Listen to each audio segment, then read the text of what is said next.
ਸਤਿ ਸ਼੍ਰੀ ਅਕਾਲ। ਤੁਸੀਂ ਜੁੜੇ ਹੋਏ ਹੋ ਪੰਜਾਬੀ ਰੇਡੀਓ USA ਦੇ ਨਾਲ ਤੇ ਮੈਂ ਹਾਂ ਪ੍ਰਵੀਨ ਸ਼ਰਮਾ ਲੈ ਕੇ ਹਾਜ਼ਰ ਹਾਂ ਪ੍ਰੋਗਰਾਮ ਖਬਰ ਤੇ ਨਜ਼ਰ ਪ੍ਰੋਗਰਾਮ ਦੇ ਵਿੱਚ ਕਈ ਅਹਿਮ ਤੇ ਕਈ ਖਾਸ ਖਬਰਾਂ ਨੂੰ ਲੈ ਕੇ ਚਰਚਾ ਕਰਨ ਦੇ ਲਈ ਜੁੜ ਚੁੱਕੇ ਨੇ ਆਪਣੇ ਨਾਲ ਮਿੰਟੂ ਗੁਰਸਰੀਆ ਜੀ। ਮਿੰਟੂ ਸਤਿ ਸ਼੍ਰੀ ਅਕਾਲ ਜੀ, ਸਵਾਗਤ ਹੈ ਜੀ ਪੰਜਾਬੀ ਰੇਡੀਓ USA ਤੇ। ਸਤਿ ਸ੍ਰੀ ਅਕਾਲ ਜੀ। ਪ੍ਰੋਗਰਾਮ ਖਬਰ ਤੇ ਨਜ਼ਰ ਦੇ ਵਿੱਚ ਅੱਗੇ ਵਧਣ ਤੋਂ ਪਹਿਲਾਂ ਦੱਸਦੇ ਚੱਲੀਏ ਕਿ ਅੱਜ ਦਾ ਖਬਰ ਤੇ ਨਜ਼ਰ ਪ੍ਰੋਗਰਾਮ ਸਾਲ 2023 ਦੀ 4 ਜੁਲਾਈ ਦਾ ਪ੍ਰੋਗਰਾਮ ਹੈ ਤੇ ਅੱਜ 4 ਜੁਲਾਈ ਹੈ। ਸਭ ਨੂੰ ਅਮਰੀਕਾ ਦੇ ਆਜ਼ਾਦੀ ਦਿਹਾੜੇ ਦੀਆਂ ਮੁਬਾਰਕਾਂ ਬਹੁਤ-ਬਹੁਤ। ਤੇ ਦਿਨ ਅੱਜ ਮੰਗਲਵਾਰ ਹੈ। ਪੰਜਾਬੀ ਰੇਡੀਓ USA ਨੂੰ ਤੁਸੀਂ ਇਸ ਵੇਲੇ ਸੁਣ ਰਹੇ ਹੋ AM FM ਸਟੇਸ਼ਨਸ ਦੇ ਨਾਲ ਰੇਡੀਓ ਸੈੱਟ ਤੇ ਨੈਟ ਤੇ mobile app social media platforms Facebook YouTube ਤੇ ਸੁਣ ਰਹੇ ਹੋ ਦੇਖ ਰਹੇ ਹੋ ਸਾਰੇ ਹੀ ਦਰਸ਼ਕਾਂ ਦਾ ਪ੍ਰੋਗਰਾਮ ਖਬਰ ਤੇ ਨਜ਼ਰ ਦੇ ਵਿੱਚ ਸਵਾਗਤ ਹੈ।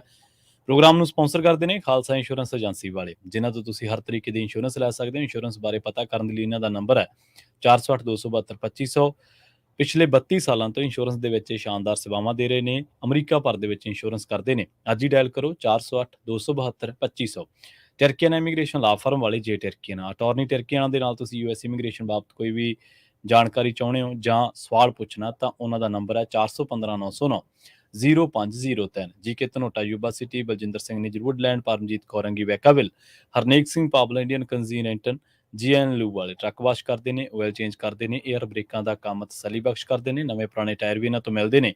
ਲੋਕੇਸ਼ਨ ਅਸੈਂਟਾ ਨੇਲਾ ਦੀ ਨੀਮਾ ਸੋਤਾ ਦੇ ਨਾਲ ਗੱਲ ਕੀਤੀ ਜਾ ਸਕਦੀ ਹੈ 209-277-0113 ਤੇ ਬੂਟਾ ਸਿੰਘ ਰਾਣੀਪੁਰ ਫਰੈਜ਼ਨੋ ਤੋਂ। ਇਹਨਾਂ ਸਾਰੇ ਹੀ ਸਪਾਂਸਰਸ ਦਾ ਬਹੁਤ-ਬਹੁਤ ਧੰਨਵਾਦ। ਤੇ ਜੇਕਰ ਤੁਸੀਂ ਵੀ ਪੰਜਾਬੀ ਰੇਡੀਓ USA ਦੇ ਇਹਨਾਂ ਪ੍ਰੋਗਰਾਮਾਂ ਨੂੰ ਸਪਾਂਸਰ ਕਰਨਾ ਚਾਹੁੰਦੇ ਹੋ ਤਾਂ ਸਟੂਡੀਓ ਦਾ ਨੰਬਰ ਹੈ 408-272-5200। ਮਿੰਟੂ ਜੀ, ਖਬਰਾਂ ਦੇ ਵੱਲ ਆਈਏ ਤੇ ਸ਼ੁਰੂਆਤ ਕਰੀਏ ਯੂਨੀਫਾਰਮ ਸਿਵਲ ਕੋਡ ਤੋਂ। CM ਮਾਨ ਹੁਣ ਨਿੱਤਰ ਆਏ ਨੇ ਇਹਦੇ ਵਿਰੋਧ ਦੇ ਵਿੱਚ ਤੇ ਯੂਨੀਫਾਰਮ ਸਿਵਲ ਕੋਡ ਦਾ CM ਮਾਨ ਨੇ ਵਿਰੋਧ ਕੀਤਾ, ਜਦਕਿ ਸਿਧਾਂਤਕ ਤੌਰ ਤੇ ਮੇਰਾ ਖਿਆਲ ਪਾਠਕ ਇਹਨੂੰ ਸਹਿਮਤੀ ਦੇ ਚੁੱਕੇ ਨੇ। ਆਮ ਆਦਮੀ ਪਾਰਟੀ ਦੇ ਇੱਕ ਦਿਨ ਤੁਸੀਂ ਜ਼ਿਕਰ ਕੀਤਾ ਸੀਗਾ ਸ਼ਾਇਦ। ਜੀ ਬਿਲਕੁਲ, ਪਾਠਕ ਸਾਹਿਬ ਤੇ ਕਹਿੰਦੇ ਸੀਗੇ ਕਿ ਅਸੀਂ ਸਿਧਾਂਤਕ ਤੌਰ ਤੇ ਸਪੋਰਟ ਕਰਦੇ ਹਾਂ, ਪਰ ਅੱਜ ਮਾਨ ਸਾਹਿਬ ਨੇ ਇਹ ਗੱਲ ਕਹੀ ਕਿ ਬਈ ਜਿਹੜਾ ਇਹ ਦੇਸ਼ ਹੈ, ਇਹ ਦੇਸ਼ ਇੱਕ ਗੁਲਦਸਤਾ ਹੈ, ਇਹਦੇ ਚ ਵੰਨ ਸੁਵੰਨੇ ਫੁੱਲਿਆ ਤੇ ਹੋਣਾ ਇਹ ਨਹੀਂ ਚਾਹੀਦਾ, ਕਿਉਂਕਿ ਅਸਲ ਦੇ ਵਿੱਚ ਜੋ ਸਿੱਖਾਂ ਦੀਆਂ ਸ਼ਾਦੀ ਦੀਆਂ ਜਾਂ ਮਰਗ ਦੀਆਂ ਜੋ ਵੀ ਪਰੰਪਰਾਵਾਂ ਨੇ ਉਹ ਵੱਖ ਨੇ, ਹਿੰਦੂ ਭਾਈਚਾਰੇ ਦੀਆਂ ਵੱਖ ਨੇ, ਜੈਨੀਆਂ ਦੀਆਂ ਵੱਖਰੀਆਂ ਨੇ। ਇਹ ਦੇਸ਼ ਹੀ ਇਸੇ ਤਰ੍ਹਾਂ ਚੱਲਦਾ ਹੈ। ਸੋ ਇਸ ਕਰਕੇ ਸਾਰੀਆਂ ਧਿਰਾਂ ਦੀ ਜਾਂ ਤਾਂ ਸਹਿਮਤੀ ਲਓ ਤੇ ਬਾਕੀ ਉਹਨਾਂ ਨੇ ਕਿਹਾ ਕਿ ਸਾਰਾ ਕੁਝ ਭਾਰਤੀ ਜਨਤਾ ਪਾਰਟੀ ਰਾਜਨੀਤੀ ਵਾਸਤੇ ਕਰਦੀ ਆ। ਤਾਂ ਜਾਨੀ ਫਿਰ ਸਿਧਾਂਤਕ ਸਪੋਰਟ ਪਾਠਕ ਦੀ ਕੀ ਕਹਿੰਦੀ ਹੈ? ਜਦੋਂ ਇੱਕ ਸੂਬੇ ਦਾ ਚੀਫ ਮਿਨਿਸਟਰ ਇਹ ਗੱਲ ਕਹਿ ਦੇਵੇ ਕਿ ਭਾਰਤੀ ਜਨਤਾ ਪਾਰਟੀ ਅਜਿਹਾ ਕਰ ਹੀ ਰਾਜਨੀਤਿਕ ਕਾਰਨਾਂ ਕਰਕੇ ਰਹੀ ਹੈ, ਤਾਂ ਤੁਸੀਂ ਮੈਨੂੰ ਦੱਸੋ ਕਿ ਸਿਧਾਂਤਕ ਸਪੋਰਟ ਕਾਹਦੀ ਹੈ? ਜੀ ਬਿਲਕੁਲ ਸਹੀ। ਸਿਧਾਂਤਕ ਸਪੋਰਟ ਮੰਨ ਲਓ ਤੁਹਾਡੀ ਵਿਰੋਧੀ ਟੀਮ ਜਿਹਦੇ ਤੇ ਦੋਸ਼ ਤੁਹਾਨੂੰ ਇਹ ਲਾਉਂਦੇ ਨੇ ਲੋਕ ਕਿ ਇਹ B ਟੀਮ ਆ, ਤੁਸੀਂ ਉਹਨਾਂ ਦੀ ਹਾਂ ਚਾਹ ਭਰ ਰਹੇ ਹੋ ਕਿ ਸਿਧਾਂਤਕ ਸਪੋਰਟ ਹੈ, ਤੇ ਚੀਫ ਮਿਨਿਸਟਰ ਇਹ ਗੱਲ ਕਹੇ ਕਿ ਇਹ ਤਾਂ ਰਾਜਨੀਤਿਕ ਹੈ, ਤਾਂ ਤੁਸੀਂ ਮੈਨੂੰ ਦੱਸੋ ਕਿ ਰਾਜਨੀਤੀ ਹੈ ਜਾਂ ਸਿਧਾਂਤਕ ਚੀਜ਼ ਹੈ? ਤਾਂ ਖੈਰ ਦੂਜੀ ਗੱਲ ਜਿਹੜੀ ਹੈ ਉਹਨਾਂ ਨੇ ਨਾਲ ਇਹ ਵੀ ਕਹੀ ਹੈ ਕਿ ਸੰਵਿਧਾਨ 'ਚ ਇਹ ਲਿਖਿਆ ਸੀਗਾ ਕਿ ਬਈ ਇਹਨਾਂ ਚੀਜ਼ਾਂ ਨੂੰ ਟਾਲ ਕੇ ਰੱਖੋ, ਜਦੋਂ ਸੋਸ਼ਲੀ ਬਰੋਬਰਤਾ ਆ ਜਾਏਗੀ ਉਦੋਂ ਇਹ ਚੀਜ਼ਾਂ ਲਾਗੂ ਕਰ ਦਿਓ। ਵੈਸੇ ਮੈਂ ਤੇ ਕਿਤੇ ਪੜ੍ਹੀ ਨਹੀਂ ਆਰਟੀਕਲ 74 ਦੇ ਵਿੱਚ ਜੋ ਡਾਇਰੈਕਟਿਵ ਪ੍ਰਿੰਸੀਪਲ ਨੇ, ਮੈਂ ਤਾਂ ਉਹਦੇ 'ਚ ਪੜ੍ਹੀ ਨਹੀਂ ਜਿਹੜੀ ਇਹਨਾਂ ਨੇ ਦਾਅਵਾ ਕੀਤਾ, ਪਰ ਸਾਡਾ ਫਰਜ਼ ਹੈ ਕਿ ਜੋ ਉਹਨਾਂ ਨੇ ਗੱਲ ਕਹੀ ਆ ਉਹ ਮੈਂ ਦੱਸ ਦੇਵਾਂ। ਪਰੰਤੂ ਰੌਲਾ ਇਹ ਆ ਕਿ ਹੁਣ ਇੱਕ ਪਾਸੇ ਤਾਂ ਉਹ ਸਿਧਾਂਤਕ ਸਪੋਰਟ ਦੀ ਗੱਲ ਕਰ ਰਹੇ ਨੇ, ਦੂਸਰੇ ਪਾਸੇ ਇਹ ਤੇ ਮੂਲੋਂ ਇੱਕ ਤਰ੍ਹਾਂ ਨਾਲ ਰੱਦ ਕਰ ਰਹੇ ਆ, ਕਿਉਂਕਿ ਜਿਹੜੀ ਸਾਰੀ ਧਿਰਾਂ ਦੀ ਸਹਿਮਤੀ ਵਾਲੀ ਗੱਲ ਹੈ ਨਾ, ਇਹ ਕੁੱਲ ਮਿਲਾ ਕੇ ਅਲਟੀਮੇਟਲੀ ਤੁਸੀਂ ਇੱਕ ਤਰ੍ਹਾਂ ਨਾਲ ਫਿਰ UCC ਦੇ ਵਿਰੋਧ 'ਚ ਕਰੋਗੇ। ਕਿਉਂਕਿ ਸਾਰੀਆਂ ਧਿਰਾਂ ਦੀ ਸਹਿਮਤੀ ਤਾਂ ਹੋ ਹੀ ਨਹੀਂ ਸਕਦੀ। ਮੈਨੂੰ ਦੱਸੋ ਕ੍ਰਿਸਚੀਅਨ ਕਿਵੇਂ ਕਰਨਗੇ ਕਿਉਂਕਿ ਉਹਨਾਂ ਦਾ ਅੱਡ ਪਰਸਨਲ ਲਾਅ, ਮੁਸਲਿਮ ਕਿਵੇਂ ਕਰਨਗੇ ਕਿਉਂਕਿ ਉਹਨਾਂ ਦਾ ਅੱਡ ਪਰਸਨਲ ਲਾਅ ਹੈਗਾ, ਬਿਲਕੁਲ। ਆਦਿਵਾਸੀ ਕਿਵੇਂ ਕਰਾਓਗੇ ਤੁਸੀਂ ਕਿਉਂਕਿ ਉਹਨਾਂ ਦੀਆਂ ਆਪਣੀਆਂ ਪਰੰਪਰਾਵਾਂ ਨੇ। ਮਿਸਾਲ ਦੇ ਤੌਰ ਤੇ ਸਾਡੇ ਇੱਥੇ ਨੌਰਥ ਦੇ ਵਿੱਚ, ਮੈਂ ਇੱਕ ਮਿਸਾਲ ਦਿੰਦਾ ਤੁਹਾਨੂੰ, ਆਪਣੇ ਇੱਧਰ ਕਈ ਵਾਰ ਜਾਤ ਗੋਤ ਦੇ ਵਿੱਚ ਵੀ ਉਹ ਸ਼ਾਦੀ ਨਹੀਂ ਕਰਦੇ। ਹੁਣ ਤਾਂ ਵੈਸੇ ਚੱਲ ਪਿਆ ਕੰਮ, ਪਰ ਅੱਗੇ ਪਹਿਲਾਂ ਬਹੁਤ ਜ਼ਿਆਦਾ ਸਮਝਿਆ ਜਾਂਦਾ ਸੀ ਇਸ ਚੀਜ਼ ਨੂੰ ਤੇ ਗੋਤ ਦੇ ਵਿੱਚ ਖਾਸ ਤੌਰ ਤੇ ਹੁੰਦੇ ਆ ਨਾ ਗੋਤਰ ਵਗੈਰਾ, ਤੇ ਨਹੀਂ ਕਰਦੇ। ਹਰਿਆਣਾ ਹੋਇਆ, ਪੰਜਾਬ ਹੋਇਆ, ਉਹ ਛੱਡਿਆ ਜਾਂਦਾ, ਸ਼ਰੀਕਾ ਕਬੀਲਾ ਕਹਿ ਲਓ। ਪਰੰਤੂ ਸਾਊਥ ਦੇ ਵਿੱਚ ਚਲੇ ਜਾਓਗੇ ਉਹਦੇ ਵਿੱਚ ਉਲਟ ਮਿਲੇਗਾ ਤੁਹਾਨੂੰ ਜੀ, ਉੱਥੇ ਲੱਕੀ ਸਮਝੀ ਜਾਂਦੀ ਹੈ ਚੀਜ਼। ਕਹਿਣ ਦਾ ਮਤਲਬ ਕਿ ਮੈਂ ਇਸ ਚੀਜ਼ ਦੇ ਨਾਲ ਮੁਤਫਿਕ ਹਾਂ, ਟੋਟਲੀ ਸਹਿਮਤ ਹਾਂ ਕਿ ਬਈ ਇਸ ਦੇਸ਼ ਦੇ ਵਿੱਚ ਵੰਨ-ਸੁਵੰਨਤਾ ਜਿਹੜੀ ਹੈ ਉਹ ਵਾਕਿਆ ਹੈਗੀ ਆ, ਤੇ ਉਹੀ ਖੂਬਸੂਰਤੀ ਹੈ। ਉਹਦੇ ਨਾਲ ਹਾਲੇ ਤੱਕ ਕੋਈ ਦੇਸ਼ ਦੀ ਅਖੰਡਤਾ ਜਾਂ ਕਹਿ ਲਓ ਕਿ ਮੈਨੂੰ ਨਹੀਂ ਲੱਗਦਾ ਕਿ ਕੋਈ ਉਹਦੇ ਵਿੱਚ ਕੋਈ ਖਤਰਾ ਹੋ ਗਿਆ, ਜਾਂ ਦੇਸ਼ ਦੀਆਂ ਜਿਹੜੀਆਂ ਸੈਕੂਲਰ ਵੈਲਿਊਜ਼ ਨੇ ਉਹਨਾਂ ਨੂੰ ਇੱਕ ਬੜਾ ਵੱਡਾ ਥ੍ਰੈਟਨ ਹੈ। ਤਾਂ ਇਹੋ ਜਿਹੀਆਂ ਚੀਜ਼ਾਂ ਤਾਂ ਹੈ ਨਹੀਂ ਗਿਆ ਪਰ ਫਿਰ ਵੀ ਕਿਉਂਕਿ ਇਹ ਆਉਣਾ ਹੀ ਆਉਣਾ 101% ਆਉਣਾ ਹੀ ਹੈ, ਕਿਉਂਕਿ ਇਹਦੇ ਵਿੱਚ ਭਾਰਤੀ ਜਨਤਾ ਪਾਰਟੀ ਦਾ ਜੋ ਇਹਨਾਂ ਨੇ ਕਿਹਾ ਮਾਨ ਸਾਹਿਬ ਨੇ ਕਿ ਰਾਜਸੀ ਲਾਹਾ ਹੈਗਾ, ਇਹ ਕਿਉਂਕਿ ਉੱਥੇ ਰਹਿ ਕੇ ਆਏ ਆ, ਇਹਨਾਂ ਦੇ ਮਿੱਤਰ ਨੇ ਭਾਰਤੀ ਜਨਤਾ ਪਾਰਟੀ ਵਾਲੇ, ਇਹਨਾਂ ਨੂੰ ਵਧੇਰੇ ਪਤਾ ਹੈ ਕਿ ਉਹ ਜਿਹੜਾ ਮੂਵ ਚੱਲ ਰਹੇ ਨੇ ਉਹਦੇ ਵਿੱਚ ਕਿਤੇ ਨਾ ਕਿਤੇ ਉਹਨਾਂ ਨੂੰ ਰਾਜਸੀ ਲਾਹਾ ਮਿਲਦਾ ਨਜ਼ਰ ਆਉਂਦਾ ਹੈ। ਜੀ, ਅਗਲੀ ਖਬਰ ਦੇ ਵੱਲ ਵਧੀਏ ਮਿੰਟੂ ਜੀ, ਤੇ ਗੱਲ ਕਰੀਏ ਆਪਾਂ ਸੁੱਕੇ ਪ੍ਰਸ਼ਾਦਿਆਂ ਦੇ ਵਿੱਚ ਜਿਹੜਾ ਘਪਲਾ ਹੋਇਆ, ਸ਼੍ਰੋਮਣੀ ਕਮੇਟੀ ਪ੍ਰਧਾਨ ਨੇ ਅਧਿਕਾਰੀਆਂ ਤੇ ਮੁਲਾਜ਼ਮਾਂ ਦੇ ਵਿਰੁੱਧ ਹੁਣ ਕਾਰਵਾਈ ਕੀਤੀ ਹੈ ਜੀ। ਦੇਖੋ ਜਿੰਨੀ ਛੇਤੀ ਇਹ ਕਾਰਵਾਈ ਹੋਈ ਹੈ ਨਾ, ਮੇਰੇ ਖਿਆਲ ਦੇ ਨਾਲ ਇਹ ਰਿਕਾਰਡ ਹੀ ਟੁੱਟੇਗਾ, ਤੇ ਜਿੰਨੇ ਜ਼ਿਆਦਾ ਮੁਲਾਜ਼ਮਾਂ ਤੇ ਹੋਈ ਹੈ, ਕਿਉਂਕਿ ਟੋਟਲ 51 ਮੁਲਾਜ਼ਮਾਂ ਦੇ ਖਿਲਾਫ ਇਹ ਕਾਰਵਾਈ ਜਿਹੜੀ ਹੈ ਇਹ ਹੋਈ ਦੱਸਦੇ ਆ, ਤਾਂ ਤੁਸੀਂ ਅੰਦਾਜ਼ਾ ਲਾ ਲਓ ਕਿ 51 ਮੁਲਾਜ਼ਮਾਂ। ਅੱਗੇ ਕੀ ਹੁੰਦਾ ਸੀ, ਵੱਧ ਤੋਂ ਵੱਧ ਬਈ 2-4 ਨੂੰ ਸਸਪੈਂਡ ਕਰ ਦਿੱਤਾ, ਇੱਧਰ ਉੱਧਰ ਕਰ ਦਿੱਤਾ, ਪਰ ਇਸ ਵਾਰੀ ਕਿਉਂਕਿ ਮਾਹੌਲ ਬੜਾ ਭਖਿਆ ਹੋਇਆ ਸੀਗਾ, ਡਾਇਰੈਕਟਲੀ ਤੁਸੀਂ ਦੇਖਿਆ ਹੋਣਾ ਚੀਫ ਮਿਨਿਸਟਰ ਇਸ ਮਾਮਲੇ ਦੇ ਵਿੱਚ ਤਨਜ਼ਾ ਕੱਸਦੇ ਨਜ਼ਰ ਆਏ, ਤਾਂ ਹੁਣ ਇਹਨਾਂ ਨੇ ਕਾਲੀ ਦੇ ਵਿੱਚ ਕੰਮ ਨਿਬੇੜਿਆ ਹੈ। ਤਾਂ ਜਿਹੜੇ ਸ਼੍ਰੋਮਣੀ ਕਮੇਟੀ ਦੇ ਸੈਕਟਰੀ ਹੈ ਪ੍ਰਤਾਪ ਸਿੰਘ, ਉਹਨਾਂ ਨੇ ਦੱਸਿਆ ਹੈ ਕਿ ਇਹ ਮਾਮਲਾ ਧਿਆਨ ਵਿੱਚ ਆਉਣ ਤੇ ਸ਼੍ਰੋਮਣੀ ਕਮੇਟੀ ਦੇ ਫਲਾਈਂਗ ਮਹਿਕਮੇ ਪਾਸੋਂ ਪੜਤਾਲ ਕਰਵਾਈ ਗਈ, ਜਿਸ ਦੀ ਰਿਪੋਰਟ ਅਨੁਸਾਰ ਕਾਰਵਾਈ ਕਰ ਦਿੱਤੀ ਗਈ ਹੈ। ਉਹਨਾਂ ਨੇ ਅੱਗੇ ਦੱਸਿਆ ਕਿ ਮੁਅੱਤਲ ਕੀਤੇ ਗਏ ਮੁਲਾਜ਼ਮਾਂ ਵਿੱਚ ਲੰਗਰ ਸ੍ਰੀ ਗੁਰੂ ਰਾਮਦਾਸ ਜੀ ਵਿਖੇ ਉਸ ਸਮੇਂ ਦੌਰਾਨ ਤੈਨਾਤ ਰਹੇ ਮੈਨੇਜਰ, ਸੁਪਰਵਾਈਜ਼ਰ, ਸਟੋਰ ਕੀਪਰ ਅਤੇ ਡਿਊਟੀ ਨਿਭਾਉਂਦੇ ਰਹੇ ਗੁਰਦੁਆਰਾ ਇੰਸਪੈਕਟਰ ਆਦਿ ਵੀ ਸ਼ਾਮਲ ਹਨ। ਇਹਨਾਂ 51 ਮੁਲਾਜ਼ਮਾਂ ਵਿੱਚੋਂ 2 ਸਟੋਰ ਕੀਪਰ ਮੁੱਢਲੀ ਜਾਂਚ ਦੌਰਾਨ ਹੀ ਮੁਅੱਤਲ ਕਰ ਦਿੱਤੇ ਗਏ ਸਨ। ਹੁਣ ਜਾਨੀ ਇਹ ਕਹਿ ਰਹੇ ਨੇ ਕਿ 2 ਸਟੋਰ ਕੀਪਰ ਮੁੱਢਲੀ ਜਾਂਚ ਹੀ ਮੁਅੱਤਲ ਕਰ ਦਿੱਤੇ, ਜੇ ਰੌਲਾ ਨਾ ਪੈਂਦਾ ਤੇ ਸ਼ਾਇਦ 2 ਚ ਕੰਮ ਨਿਬੜ ਜਾਣਾ ਸੀ।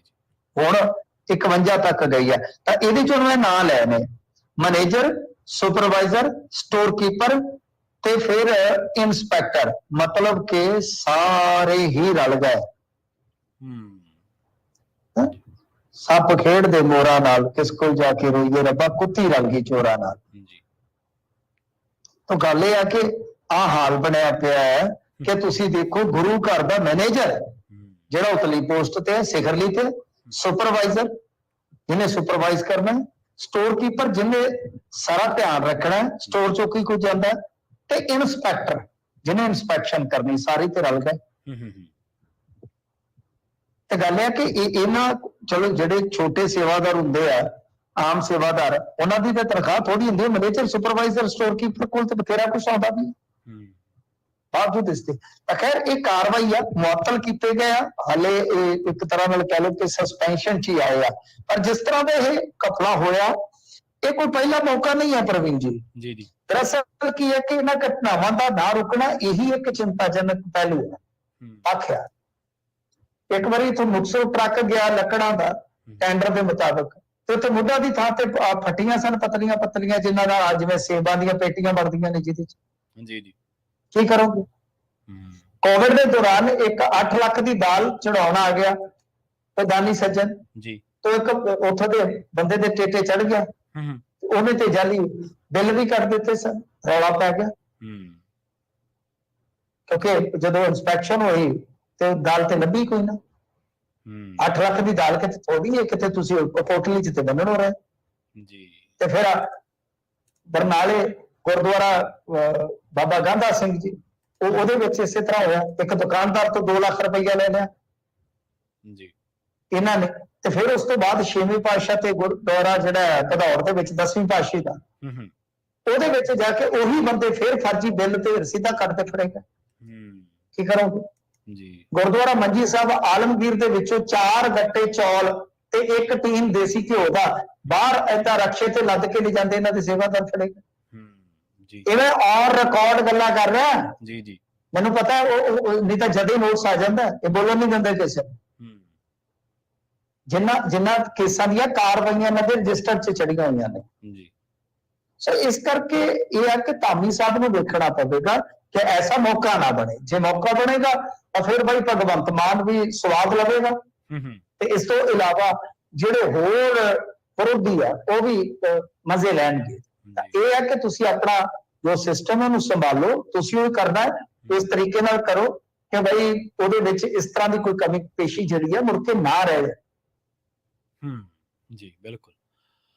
ਅਗਲੀ ਖਬਰ ਦੇ ਵੱਲ ਵਧੀਏ ਮਿੰਟੂ ਜੀ, ਤੇ ਗੱਲ ਕਰੀਏ ਭਾਜਪਾ ਦੀ। ਕਹਿੰਦੇ ਟਕਸਾਲੀਆਂ ਤੇ ਜਿਹੜੇ ਪੁਰਾਣੇ ਨਵੇਂ ਹੈ ਉਹਨਾਂ ਦੇ ਵਿਚਾਲੇ ਹੁਣ ਖਿੱਚੋਤਾਣ ਹੈ ਤੇ ਅਰੁਣ ਨਾਰੰਗ ਦੇ ਅਸਤੀਫੇ ਦੀਆਂ ਖਬਰਾਂ ਆ ਰਹੀਆਂ ਨੇ ਕਿ ਸਾਰੇ ਅਹੁਦਿਆਂ ਤੋਂ ਅਸਤੀਫਾ ਦੇ ਚੁੱਕੇ। ਦੇਖੋ ਇਹ ਆਪਾਂ ਕੱਲ ਹੀ ਗੱਲ ਕਰਦੇ ਸੀਗੇ ਕਿ ਸੁਨੀਲ ਜਾਖੜ ਆ ਜਾਣਗੇ ਕਿਉਂਕਿ ਅਸ਼ਵਨੀ ਸ਼ਰਮਾ ਜੀ ਨੇ ਆਪਣਾ ਬੋਰੀਆ ਬਿਸਤਰਾ ਚੱਕ ਲਿਆ ਸੀਗਾ ਤੇ ਅੱਜ ਵੈਸਾ ਹੀ ਹੋਇਆ। ਸੁਨੀਲ ਜਾਖੜ ਆ ਗਏ ਨੇ ਬਤੌਰ ਪ੍ਰਧਾਨ ਤੇ ਨਾਰੰਗ ਸਾਹਿਬ ਜਾ ਰਹੇ ਨੇ। ਨਾਰੰਗ ਉਹ ਨੇ ਜਿਨ੍ਹਾਂ ਨੇ ਹਰਾਇਆ ਸੀਗਾ ਸੁਨੀਲ ਜਾਖੜ ਨੂੰ। ਦੋਨਾਂ ਦਾ ਸ਼ਹਿਰ ਅਬੋਹਰ ਹੈ, ਹਾਲਾਂਕਿ ਇਹਨਾਂ ਦਾ ਜਾਖੜ ਉਹਨਾਂ ਦਾ ਪਰੇ ਪਿੰਡ ਆ, ਇਹ ਥੋੜੀ ਦੂਰ ਹੈ, ਪਰ ਨਾਰੰਗ ਸਾਹਿਬ ਲੋਕਲ ਰਹਿਣ ਵਾਲੇ ਨੇ ਤੇ ਇਹਨਾਂ ਨੇ ਤਾਂ ਹਰਾਇਆ ਸੀਗਾ ਸੁਨੀਲ ਜਾਖੜ ਨੂੰ। ਜੀ। ਤਾਂ ਹੁਣ ਫਿਰ ਇੱਕ ਮਿਆਨ 'ਚ ਦੋ ਤਲਵਾਰਾਂ, ਜਿਵੇਂ ਲਾਗੂ ਨੇ ਆਖਿਆ ਸੀ ਨਾ, ਇੱਕ ਮਿਆਨ 'ਚ 10 ਦੋ ਤਲਵਾਰਾਂ ਕਿੱਦਾਂ ਰੱਖੇਗਾ ਜੀ, ਤੇ ਚੋਰੀ ਕਿੰਨਾ ਚਿਰ ਲੱਜਤਾਂ ਚੱਕੇਗਾ। ਤਾਂ ਗੱਲ ਇਹ ਆ ਕਿ ਹੁਣ ਨਾਰੰਗ ਸਾਹਿਬ ਰਵਾਨਾ ਹੋ ਗਏ ਤੇ ਆਪਾਂ ਤਾਂ ਬਈ ਸਾਰੇ ਉਹਦੇ ਤਿਆਗੇ ਨੇ। ਇੱਕ ਤਰ੍ਹਾਂ ਨਾਲ ਦੇਖੋ, ਮੈਂ ਵਾਰ-ਵਾਰ ਕਹਿਣਾ, ਮੈਂ ਜਿੰਨਾ ਇਹਨਾਂ ਬਾਰੇ ਪੜ੍ਹਿਆ, ਜਿੰਨਾ ਸੁਣਿਆ ਜੀ, ਇਹ ਛੇਤੀ ਰਿਵੋਲਟ ਨਹੀਂ ਕਰਦੇ ਭਾਜਪਾ ਵਾਲੇ। ਸੰਗੀ ਛੇਤੀ ਕੀਤੇ ਆਪਣਾ ਜਲੂਸ ਨਹੀਂ ਕੱਢਦੇ ਸੰਗਠਨ ਦਾ, ਉਹ ਪਾਸੇ ਹੋ ਜਾਂਦੇ ਨੇ ਕਿ ਕੋਈ ਗੱਲ ਨਹੀਂ, ਤੁਸੀਂ ਚਲਾ ਕੇ ਦੇਖੋ। ਉਹ ਸ਼ਾਖਾ 'ਚ ਚਲੇ ਜਾਣਗੇ, ਸੰਗਠਨ ਦੀ ਕਿਸੇ ਹੋਰ ਜ਼ਿੰਮੇਵਾਰੀ 'ਚ ਚਲੇ ਜਾਣਗੇ ਜੀ। ਤਾਂ ਗੱਲ ਇਹ ਆ ਕਿ ਇਹ ਇੱਕ ਤਰ੍ਹਾਂ ਨਾਲ ਚਿੰਨ੍ਹਾਤਮਕ ਵਿਰੋਧ ਹੈ।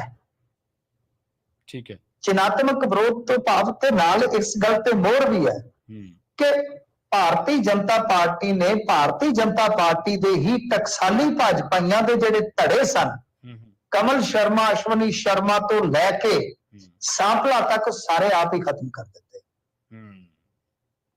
ਤਾਂ ਹੁਣ ਬਾਗਡੋਰ ਸਿੱਧਾ ਸਾਫ਼ ਤੇ ਸਪਸ਼ਟ ਹੈ ਕਿ ਕਾਂਗਰਸ ਦੇ ਹੱਥ 'ਚ ਹੀ ਜਾਏਗੀ, ਜਿਹੜੀ ਕਾਂਗਰਸ ਹੁਣ ਭਾਜਪਾ ਹੀ ਹੋ ਗਈ ਜੀ। ਤਾਂ ਇਹ ਸੂਰਤ-ਏ-ਹਾਲ ਹੈ। ਨਾਰੰਗ ਨੇ ਜਾਣਾ ਹੀ ਸੀਗਾ ਕਿਉਂਕਿ ਉਹ ਸ਼ਹਿਰ ਤੋਂ ਸਨ ਤੇ ਦੋਨਾਂ ਦੀ ਪੋਲੀਟੀਕਲ ਰਾਈਵਲਰੀ ਰਹੀ ਆ, ਪਰ ਉਹ ਪਾਰਟੀ ਨੇ ਹੀ ਛੱਡ ਰਹੇ, ਅਹੁਦੇ ਛੱਡ ਰਹੇ। ਇਟ ਮੀਨ ਕਿ ਇਹ ਸਿੰਬੋਲਿਕਲੀ ਉਹਨਾਂ ਦਾ ਵਿਰੋਧ ਜਿਹੜਾ ਉਹਨਾਂ ਨੇ ਆਪਣਾ ਦਰਜ ਕਰਵਾ ਦਿੱਤਾ ਹੈ। ਤੇ ਨਾਰੰਗ ਸਾਹਿਬ ਉਹ ਤਾਂ ਗੁੱਸੇ ਹੋਣਗੇ ਕਿ ਭਾਈ ਮੈਨੂੰ ਨੰਗਿਆ ਕੀਤਾ ਗਿਆ, ਮਲੋਟ ਦੇ ਵਿੱਚ ਜੀਟੀ ਰੋਡ ਤੇ ਨੰਗਿਆ ਕਰ ਦਿੱਤਾ ਗਿਆ, ਕੁੜਤਾ ਵੀ ਪਾੜਤਾ, ਅੰਡਰਵੀਅਰ ਵੀ ਲਾਤਾ, ਬਿਲਕੁਲ ਅਲਫ ਨੰਗਾ ਕੀਤਾ ਗਿਆ। ਤੇ ਭਾਈ ਜਿਹੜੇ ਉਦੋਂ ਹੱਸਦੇ ਸੀਗੇ ਉਹਨਾਂ ਨੂੰ ਲਿਆ ਕੇ ਤੁਸੀਂ ਸਾਡੇ ਸਿਰ ਤੇ ਬਿਠਾ ਦਿੱਤਾ। ਸਰਕਾਰ ਤੇ ਉਹਨਾਂ ਦੀ ਸੀ ਨਾ, ਲਾਅ ਐਂਡ ਆਰਡਰ ਤੇ ਉਹਨਾਂ ਦੇ ਕੋਲ ਸੀਗਾ ਨਾ, ਤੇ ਸਭ ਤੋਂ ਮਜ਼ਾ ਜ਼ਿਆਦਾ ਤਾਂ ਉਹਨਾਂ ਨੇ ਲਿਆ ਸੀਗਾ ਨਾ ਜਦੋਂ ਨਾਰੰਗ ਨੂੰ ਨੰਗਿਆ ਕੀਤਾ ਗਿਆ। ਤਾਂ ਇਸ ਕਰਕੇ ਫਿਰ ਬਾਅਦ 'ਚ ਕੇਸ ਦਾ ਵੀ ਤੁਹਾਨੂੰ ਪਤਾ ਹੀ ਹੈ ਨਾ, ਕੁਛ ਨਹੀਂ ਬਣਿਆ ਬਣਾਇਆ। ਤਾਂ ਇਹ ਗੱਲ ਹੈ ਕਿ ਇਸ ਕਰਕੇ ਨਾਰੰਗ ਨੇ ਆਪਣਾ ਵਿਰੋਧ ਜਿਤਾਇਆ, ਪਰ ਅੰਦਰ ਖਾਤੇ ਦੇਖੋ ਅੱਗ ਤੇ ਸੁਲਗ ਰਹੀ ਆ ਕਿ ਬਈ ਇਸ ਤਰ੍ਹਾਂ ਜਿਹੜੇ ਬਾਹਰੋਂ ਆਏ ਆ ਉਹਨਾਂ ਨੂੰ ਤੁਸੀਂ ਸਾਰੀ ਸਰਦਾਰੀ ਸੌਂਪ ਰਹੇ ਹੋ। ਪਰ ਮੈਂ ਜਿਵੇਂ ਤੁਹਾਨੂੰ ਦੱਸਿਆ ਹੈ ਕਿ ਬਈ ਇਹ ਹੈਗਾ, ਇਹਨਾਂ ਦਾ ਜਿਹੜਾ ਵਿਰੋਧ ਹੁੰਦਾ ਹੈ ਨਾ, ਉਹ ਇਸੇ ਤਰ੍ਹਾਂ ਦਾ ਹੀ ਹੁੰਦਾ। ਕੋਈ ਅੰਦਰ ਖਾਤੇ ਭਾਵੇਂ ਕੋਈ ਗੱਲ ਕਰ ਲਵੇ, ਪਰ ਬਹੁਤੀ ਗੱਲ ਬਾਹਰ ਨਹੀਂ ਆਉਣ ਦਿੰਦੇ ਜੀ। ਮਾਨ ਸਰਕਾਰ ਨੇ ਐਂਟੀ ਹਿਊਮਨ ਟ੍ਰੈਫਿਕਿੰਗ ਯੂਨਿਟ ਨੂੰ ਮਜ਼ਬੂਤ ਕੀਤਾ ਹੈ ਮਿੰਟੂ ਜੀ। ਹਾਂਜੀ, ਦੇਖੋ ਇਹਨਾਂ ਨੇ ਅੱਜ ਦਿੱਤੀਆਂ ਨੇ ਉਹ ਕੁਝ ਗੱਡੀਆਂ ਤੇ ਕੁਝ ਮੋਟਰਸਾਈਕਲ ਦਿੱਤੇ ਆ ਕਿ ਜਾਣਗੇ, ਅਵੇਅਰਨੈਸ ਫੈਲਾਉਣਗੇ। ਵੈਸੇ ਇਹ ਜਿਹੜਾ ਹੈਗਾ ਐਂਟੀ ਹਿਊਮਨ ਟ੍ਰੈਫਿਕਿੰਗ ਯੂਨਿਟ, ਜੋ ਵੀ ਇਹਨਾਂ ਦਾ ਸਟਾਫ ਹੈ, ਯੂਨਿਟ ਹੈ, ਜੋ ਵੀ ਹੈ, ਕੱਲ ਇਹ ਕਿ ਮੈਂ ਤਾਂ ਕਿਤੇ ਵੇਖਿਆ ਨਹੀਂ ਹੈ, ਪਹਿਲਾਂ ਵੀ ਕਿਤੇ ਅਵੇਅਰਨੈਸ ਫੈਲਾਉਂਦਾ ਹੋਵੇ, ਤੁਸੀਂ ਕਿਤੇ ਦੇਖਿਆ ਹੋਵੇ ਤਾਂ ਲੰਘਦੇ ਟੱਪ ਤੇ ਮੈਨੂੰ ਦੱਸਣਾ। ਮੈਂ ਤਾਂ ਕਦੇ ਦੇਖਿਆ ਨਹੀਂ ਇਹਨਾਂ ਨੂੰ ਕਿ ਐਸਾ ਯੂਨਿਟ ਵੀ ਕੰਮ ਕਰਦਾ। ਹਾਂ, ਇੱਕ ਗੱਲ ਇਹ ਹੈ ਕਿ ਜਿਹੜੀ ਗੱਲ ਦੀ ਸਿਫਤ ਕਰਨੀ ਬਣਦੀ ਹੈ, ਚਲੋ ਇਹ ਵੀ ਆ ਗਿਆ, ਗੱਡੀਆਂ ਆ ਗਈਆਂ, ਹੋ ਸਕਦਾ ਹੁਣ ਐਕਟਿਵ ਹੋ ਜਾਣ। ਵੈਸੇ ਗੱਡੀਆਂ ਤਾਂ ਦੇ ਦਿੱਤੀਆਂ, ਗੱਡੀਆਂ ਜੋਗਾ ਤੇਲ ਵੀ ਦੇ ਦਿਆ ਕਰਨ ਪੁਲਿਸ ਵਾਲਿਆਂ ਨੂੰ ਜੀ, ਨਹੀਂ ਤਾਂ ਉਹ ਗਾਹ ਫਿਰ ਹੱਥ ਪੱਲਾ ਮਾਰਦੇ ਆ। ਜੀ ਗੱਲ ਇਹ ਹੈ ਕਿ ਜਿਹੜੀ ਗੱਲ ਸਿਫਤ ਵਾਲੀ ਹੈ ਉਹ ਇਹੋ ਆ ਕਿ ਕੁਝ ਕੁ ਜ਼ਿਆਦਾ ਨਹੀਂ, ਕੁਝ ਕੁ ਸਕੰਜਾ ਇਹਨਾਂ ਨੇ ਕੱਸਣਾ ਸ਼ੁਰੂ ਕਰ ਦਿੱਤਾ ਜਿਹੜੇ ਇੱਥੇ ਅਣਅਧਿਕਾਰਤ ਆ ਟਰੈਵਲ ਏਜੰਟ ਚੱਲਦੇ ਪਏ ਨੇ, ਜਿਨ੍ਹਾਂ ਦਾ ਕੰਮ ਹੀ ਇਹ ਹੈ। ਕਿਉਂਕਿ 700 ਬੱਚੇ ਦਾ ਉਧਰ ਰੌਲਾ ਪਿਆ ਕੈਨੇਡਾ ਦੇ ਵਿੱਚ, ਫਿਰ ਇਸ ਤੋਂ ਇਲਾਵਾ ਕੁਝ ਹੋਰ ਇੱਥੇ ਆਪਾਂ ਦੇਖਿਆ ਜਿੱਦਾਂ ਓਮਾਨ, ਮਸਕਟ ਵਗੈਰਾ 'ਚ ਇਸ ਤਰ੍ਹਾਂ ਲੈ ਆਇਆ ਜਾਂਦਾ ਹੈ ਔਰਤਾਂ ਨੂੰ। ਜੀ ਜੀ। ਤੇ ਇਹ ਇੱਕ ਤਰ੍ਹਾਂ ਨਾਲ ਕਹਿ ਲਓ ਕਿ ਮੁੱਖ ਮੰਤਰੀ ਨੇ ਅੱਜ ਸੰਦੇਸ਼ ਵੀ ਦਿੱਤਾ ਹੈ ਕਿ ਜੈਨੂਅਨਲੀ ਜਿਹੜਾ ਕੰਮ ਕਰਦਾ ਹੈ, ਜੈਨੂਅਨ ਜਿਹੜਾ ਕੰਮ ਕਰਦਾ ਹੈ ਉਹਨੂੰ ਅਸੀਂ ਕੁਝ ਨਹੀਂ ਕਹਾਂਗੇ। ਹਾਲਾਂਕਿ ਉਹਨਾਂ ਨੂੰ ਠੀਕ ਹੈ ਤੰਗੀ ਚੋਂ ਗੁਜ਼ਰਨਾ ਪਵੇਗਾ, ਬਟ ਜਿਹੜਾ ਫਰਜ਼ੀ ਤੌਰ ਤੇ ਇਸ ਤਰ੍ਹਾਂ ਉੱਤੇ ਦੁਕਾਨ ਠੱਗੀ ਦੀ ਖੋਲ ਕੇ ਬੈਠਾ ਉਹ ਨਹੀਂ ਅਸੀਂ ਚੱਲਣ ਦੇਵਾਂਗੇ। ਇਹ ਇੱਕ ਚੰਗੀ ਗੱਲ ਹੈ। ਇਸ ਤਰ੍ਹਾਂ ਦਾ ਨੈਟਵਰਕ ਤੋੜਨਾ ਬਹੁਤ ਜ਼ਰੂਰੀ ਹੈ। ਪਰ ਮਾਨ ਸਾਹਿਬ ਨੂੰ ਸ਼ਾਇਦ ਪਤਾ ਹੀ ਹੋਏਗਾ ਬਈ ਉਹ ਸੂਬੇ ਦੇ ਇਸ ਵੇਲੇ ਮੁੱਖ ਮੰਤਰੀ ਹੈ ਕਿ ਜਿਹੜੇ ਇਸ ਤਰ੍ਹਾਂ ਦੇ ਨੈਟਵਰਕ ਨੇ ਉਹ ਇੰਟਰਸਟੇਟ ਨੇ।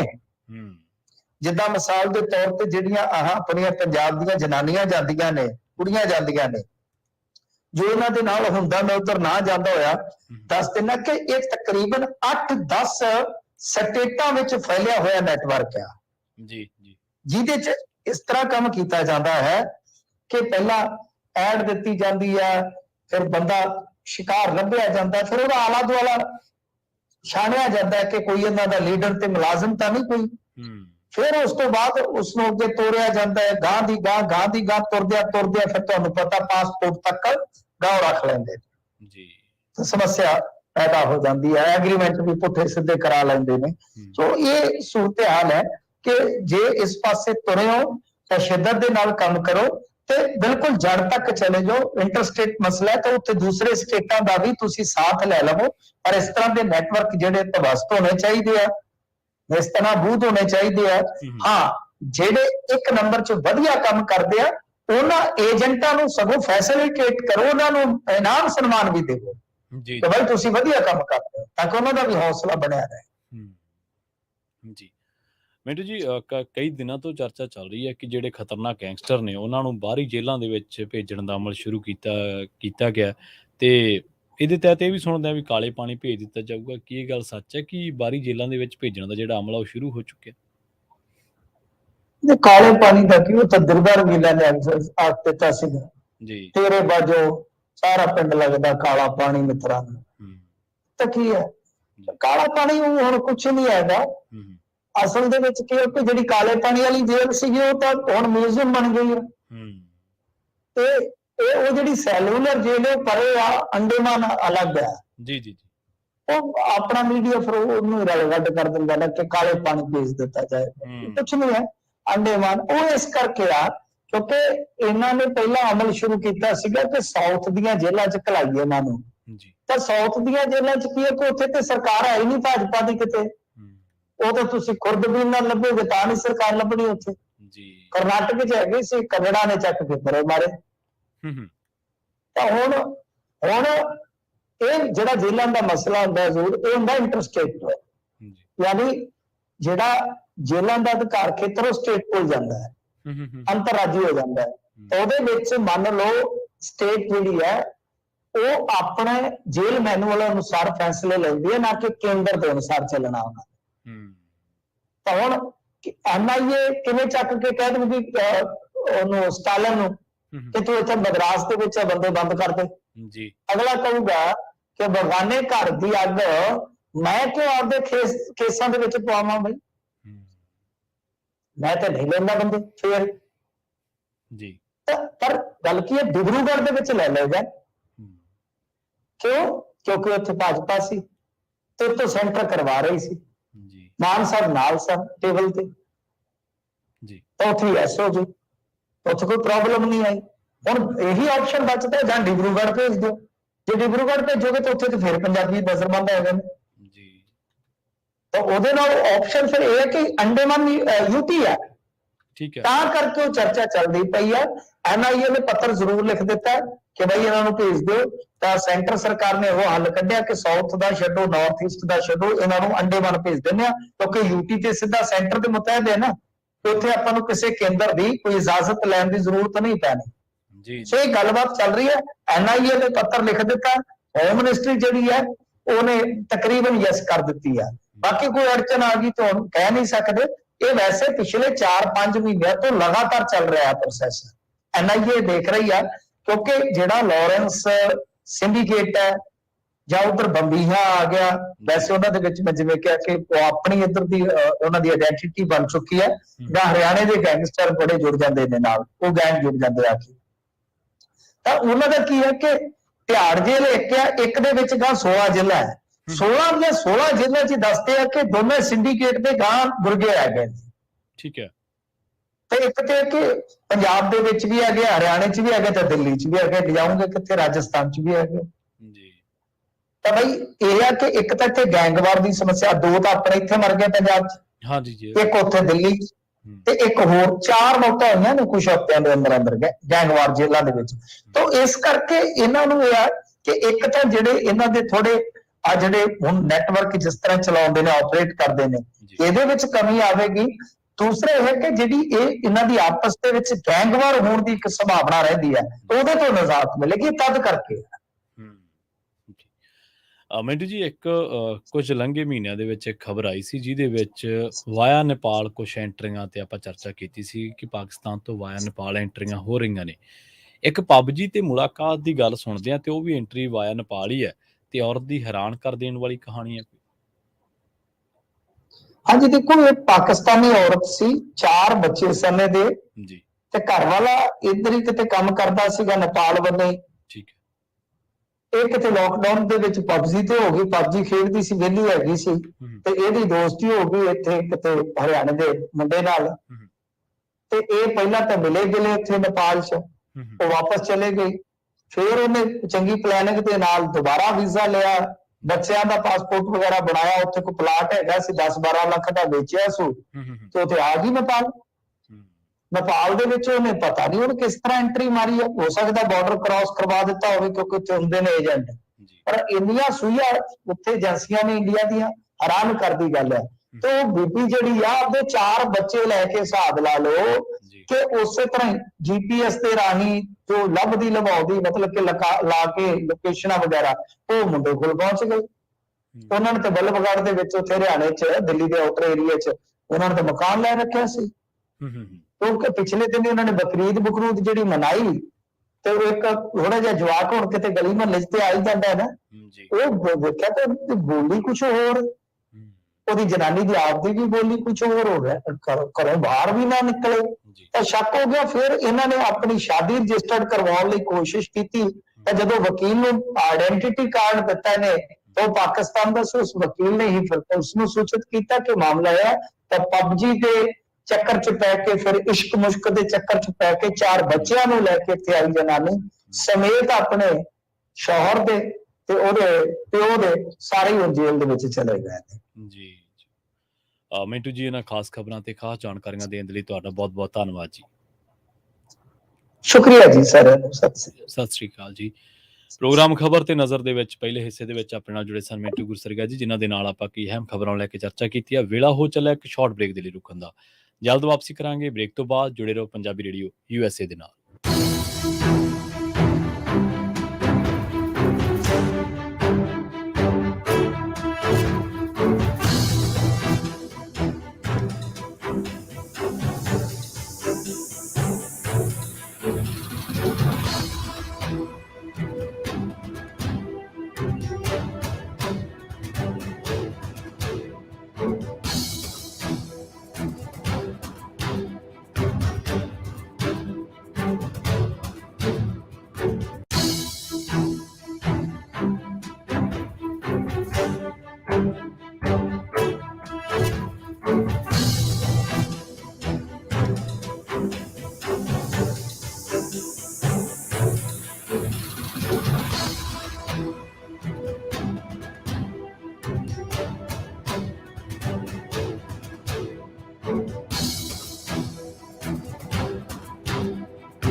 ਬ੍ਰੇਕ ਤੋਂ ਬਾਅਦ ਇੱਕ ਵਾਰ ਮੁੜ ਤੋਂ ਤੁਹਾਡਾ ਸਾਰਿਆਂ ਦਾ ਸਵਾਗਤ ਹੈ ਪ੍ਰੋਗਰਾਮ ਖਬਰ ਤੇ ਨਜ਼ਰ ਦੇ ਵਿੱਚ। ਤੁਸੀਂ ਜੁੜੇ ਹੋਏ ਹੋ ਪੰਜਾਬੀ ਰੇਡੀਓ USA ਦੇ ਨਾਲ ਤੇ ਪ੍ਰੋਗਰਾਮ ਦੇ ਵਿੱਚ ਆਪਾਂ ਰੁਖ ਕਰਦੇ ਹਾਂ ਕੁਝ ਹੋਰ ਅਹਿਮ ਖਬਰਾਂ ਦਾ। ਗੱਲ ਕਰਾਂਗੇ ਅਰਵਿੰਦ ਕੇਜਰੀਵਾਲ ਦੀ। ਦਿੱਲੀ ਤੋਂ ਇਲਾਵਾ ਹੋਰਨਾਂ ਸੂਬਿਆਂ ਦੇ ਵਿੱਚ ਵੀ ਇਸ਼ਤਿਹਾਰਾਂ ਦੇ ਰਾਹੀਂ ਆਪਣੀ ਕਥਿਤ ਵਾਹੋ-ਵਾਹੀ ਖੱਟਣ ਦੇ ਵਿੱਚ ਮੋਹਰੀ ਰਹਿਣ ਵਾਲੀ ਕੇਜਰੀਵਾਲ ਸਰਕਾਰ ਹੁਣ ਸੁਪਰੀਮ ਕੋਰਟ ਦੇ ਵਿੱਚ ਇਸ਼ਤਿਹਾਰਾਂ ਦੇ ਮੁੱਦੇ ਨੂੰ ਲੈ ਕੇ ਘਿਰਦੀ ਨਜ਼ਰ ਆ ਰਹੀ ਹੈ। ਇੱਕ ਮਾਮਲੇ ਦੀ ਸੁਣਵਾਈ ਦੇ ਦੌਰਾਨ ਸੁਪਰੀਮ ਕੋਰਟ ਨੇ ਨਾ ਸਿਰਫ ਦਿੱਲੀ ਦੀ ਕੇਜਰੀਵਾਲ ਸਰਕਾਰ ਨੂੰ ਸਖਤ ਫਿਟਕਾਰ ਲਗਾਈ ਹੈ, ਸਗੋਂ ਕੇਜਰੀਵਾਲ ਸਰਕਾਰ ਤੋਂ 3 ਸਾਲਾਂ ਦੇ ਵਿੱਚ ਇਸ਼ਤਿਹਾਰਾਂ ਦੇ ਲਈ ਕੀਤੇ ਗਏ ਖਰਚ ਦਾ ਸਾਰਾ ਵੇਰਵਾ ਵੀ ਮੰਗ ਲਿਆ। ਦਰਅਸਲ ਇਹ ਮਾਮਲਾ regional rapid transit system project ਦੀ ਉਸਾਰੀ ਦੇ ਨਾਲ ਜੁੜਿਆ। ਦਿੱਲੀ ਦੇ ਵਿੱਚ RRTS ਦੀ ਉਸਾਰੀ ਦੇ ਨਾਲ ਰਾਜਧਾਨੀ ਦਾ ਰਾਜਸਥਾਨ ਅਤੇ ਹਰਿਆਣਾ ਦੇ ਨਾਲ ਸੜਕ ਮਾਰਗ ਹੈ ਜਿਹੜਾ ਉਹ ਸੰਪਰਕ ਸੌਖਾ ਹੋ ਜਾਵੇਗਾ, ਪਰ ਦਿੱਲੀ ਸਰਕਾਰ ਨੇ ਇਸ ਦੇ ਲਈ ਫੰਡ ਮੁਹੱਈਆ ਨਹੀਂ ਕਰਵਾਏ। ਕੇਜਰੀਵਾਲ ਸਰਕਾਰ ਨੇ ਸੁਪਰੀਮ ਕੋਰਟ ਦੇ ਵਿੱਚ ਇਸ ਪ੍ਰੋਜੈਕਟ ਦੀ ਉਸਾਰੀ ਦੇ ਲਈ ਫੰਡ ਮੁਹੱਈਆ ਕਰਵਾਉਣ ਦੇ ਵਿੱਚ ਅਸਮਰੱਥਾ ਜਤਾਈ ਸੀ, ਪਰ ਸੁਪਰੀਮ ਕੋਰਟ ਨੇ ਇਸ ਨੂੰ ਲੈ ਕੇ ਕੇਜਰੀਵਾਲ ਸਰਕਾਰ ਨੂੰ ਹੀ ਘੇਰ ਲਿਆ। ਦਰਅਸਲ ਕੇਜਰੀਵਾਲ ਸਰਕਾਰ ਨੇ ਅਦਾਲਤ ਦੇ ਵਿੱਚ ਕਿਹਾ ਕਿ ਉਹਨਾਂ ਦੇ ਕੋਲ ਫੰਡ ਦੀ ਕਮੀ ਹੈ ਤੇ ਉਹ ਅਜਿਹੇ ਦੇ ਵਿੱਚ RRTS ਪ੍ਰੋਜੈਕਟ ਦੀ ਉਸਾਰੀ ਦੇ ਲਈ ਪੈਸੇ ਨਹੀਂ ਦੇ ਸਕਦੇ। ਕੇਜਰੀਵਾਲ ਸਰਕਾਰ ਦੇ ਜਵਾਬ ਤੋਂ ਅਸੰਤੁਸ਼ਟੀ ਪ੍ਰਗਟਾਉਂਦੇ ਹੋਏ ਜਸਟਿਸ SK ਕੌਲ ਤੇ ਜਸਟਿਸ ਸੁਧਾਂਸ਼ੂ ਧੂੜੀਆ ਦੇ ਬੈਂਚ ਨੇ ਕੇਜਰੀਵਾਲ ਸਰਕਾਰ ਨੂੰ ਹੁਕਮ ਦਿੱਤੇ ਨੇ ਕਿ ਪਿਛਲੇ 3 ਸਾਲਾਂ ਦੇ ਵਿੱਚ ਕੇਜਰੀਵਾਲ ਸਰਕਾਰ ਨੇ ਇਸ਼ਤਿਹਾਰਾਂ ਤੇ ਕੁੱਲ ਕਿੰਨਾ ਪੈਸਾ ਖਰਚ ਕੀਤਾ, ਇਸ ਦੇ ਬਾਰੇ 2 ਹਫ਼ਤਿਆਂ ਦੇ ਅੰਦਰ ਹਲਫਨਾਮਾ ਦਾਖਲ ਕਰਕੇ ਪੂਰੀ ਜਾਣਕਾਰੀ ਦਿੱਤੀ ਜਾਵੇ। ਕੇਜਰੀਵਾਲ ਸਰਕਾਰ ਪ੍ਰਤੀ ਤਲਖ ਟਿੱਪਣੀ ਕਰਦੇ ਹੋਏ ਸੁਪਰੀਮ ਕੋਰਟ ਨੇ ਕਿਹਾ ਕਿ ਇਸ਼ਤਿਹਾਰਾਂ ਦੇ ਲਈ ਰੱਖਿਆ ਗਿਆ ਸਾਰਾ ਫੰਡ ਇਸ ਪ੍ਰੋਜੈਕਟ ਦੇ ਵਿੱਚ ਲਗਾਇਆ ਜਾਣਾ ਚਾਹੀਦਾ ਹੈ। ਕੀ ਤੁਸੀਂ ਸਾਡੇ ਕੋਲੋਂ ਇਸ ਤਰ੍ਹਾਂ ਦਾ ਹੁਕਮ ਚਾਹੁੰਦੇ ਹੋ? ਦੱਸਣਯੋਗ ਹੈ ਕਿ RRTS ਪ੍ਰੋਜੈਕਟ ਉਸਾਰੀ ਦੇ ਰਾਹੀਂ ਦਿੱਲੀ ਨੂੰ ਰਾਜਸਥਾਨ ਅਤੇ ਹਰਿਆਣਾ ਦੇ ਨਾਲ ਜੋੜਿਆ ਜਾਣਾ ਹੈ। ਇਸ ਦੇ ਤਹਿਤ high speed computer based railway service ਦਿੱਤੀ ਜਾਵੇਗੀ ਜੋ ਕਿ 180 ਕਿਲੋਮੀਟਰ ਪ੍ਰਤੀ ਘੰਟਾ ਦੀ ਰਫ਼ਤਾਰ ਦੇ ਨਾਲ ਚੱਲੇਗੀ। ਇਹ ਸਰਵਿਸ ਮੈਟਰੋ ਸਰਵਿਸ ਤੋਂ ਬਿਲਕੁਲ ਵੱਖਰੀ ਹੋਏਗੀ ਕਿਉਂਕਿ ਮੈਟਰੋ ਦੇ ਵਿੱਚ ਸਪੀਡ ਘੱਟ ਤੇ ਸਟੇਸ਼ਨ ਜ਼ਿਆਦਾ ਹੁੰਦੇ ਨੇ। ਇਸ ਦੇ ਉਲਟ RRTS ਦੇ ਵਿੱਚ ਸਪੀਡ ਜ਼ਿਆਦਾ ਤੇ ਸਟੇਸ਼ਨ ਘੱਟ ਹੋਣਗੇ। ਇਸ ਦੇ ਨਾਲ ਟ੍ਰੈਫਿਕ ਅਤੇ ਪ੍ਰਦੂਸ਼ਣ ਦੇ ਵਿੱਚ ਵੀ ਕਮੀ ਆਵੇਗੀ। ਫਿਲਹਾਲ ਕੇਜਰੀਵਾਲ ਸਰਕਾਰ ਵੱਲੋਂ ਫੰਡ ਮੁਹੱਈਆ ਨਾ ਕਰਾਏ ਜਾਣ ਕਰਕੇ ਪ੍ਰੋਜੈਕਟ ਅਟਕਿਆ ਪਿਆ ਅਤੇ ਉਮੀਦ ਜਤਾਈ ਜਾ ਰਹੀ ਹੈ ਕਿ ਸੁਪਰੀਮ ਕੋਰਟ ਦੀ ਸਖਤੀ ਦੇ ਨਾਲ ਇਸ ਪ੍ਰੋਜੈਕਟ ਦੇ ਰਸਤੇ ਦੇ ਵਿੱਚ ਆਉਣ ਵਾਲੇ ਅੜਿੱਕੇ ਦੂਰ ਹੋ ਸਕਦੇ ਨੇ। ਸੁਪਰੀਮ ਕੋਰਟ ਨੇ ਦਿੱਲੀ ਸਰਕਾਰ ਨੂੰ ਪਹਿਲਾਂ ਹੁਕਮ ਦਿੱਤਾ ਸੀਗਾ ਕਿ ਉਹ ਦਿੱਲੀ ਨੂੰ ਮੇਰਠ ਦੇ ਨਾਲ ਜੋੜਨ ਵਾਲੇ RRTS ਕੋਰੀਡੋਰ ਦੇ ਲਈ ਵਾਤਾਵਰਣ ਮੁਆਵਜ਼ਾ ਚਾਰਜ ਫੰਡ ਦੇ ਵਿੱਚੋਂ 500 ਕਰੋੜ ਰੁਪਏ ਦਾ ਯੋਗਦਾਨ ਦੇਵੇ। ਦੱਸਣਯੋਗ ਹੈ ਕਿ semi high speed rail corridor Delhi ਨੂੰ ਮੇਰਠ ਨਾਲ ਜੁੜੇਗਾ ਅਤੇ 82 ਕਿਲੋਮੀਟਰ ਲੰਬੇ ਮਾਰਗ ਦੀ ਅੰਦਾਜ਼ਨ ਲਾਗਤ 31,632 ਕਰੋੜ ਹੈ।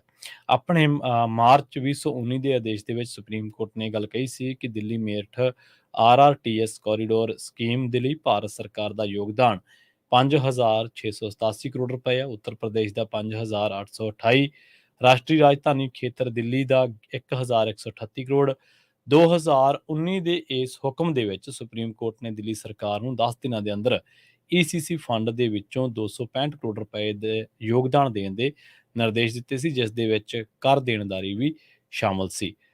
ਉਧਰ ਦੂਜੇ ਪਾਸੇ ਵਿਰੋਧੀ ਧਿਰ ਦੇ ਨੇਤਾ ਪ੍ਰਤਾਪ ਸਿੰਘ ਬਾਜਵਾ ਨੇ ਇੱਕ ਟਵੀਟ ਕਰਦੇ ਹੋਏ ਕਿਹਾ ਕਿ ਦਿੱਲੀ ਸਰਕਾਰ ਵੱਲੋਂ ਸੁਪਰੀਮ ਕੋਰਟ ਨੂੰ ਕਿਹਾ ਗਿਆ ਹੈ ਕਿ ਰੈਪਿਡ ਰੇਲਵੇ ਪ੍ਰੋਜੈਕਟ ਦੇ ਲਈ ਸਰਕਾਰ ਕੋਲ ਫੰਡ ਨਹੀਂ ਹੈ।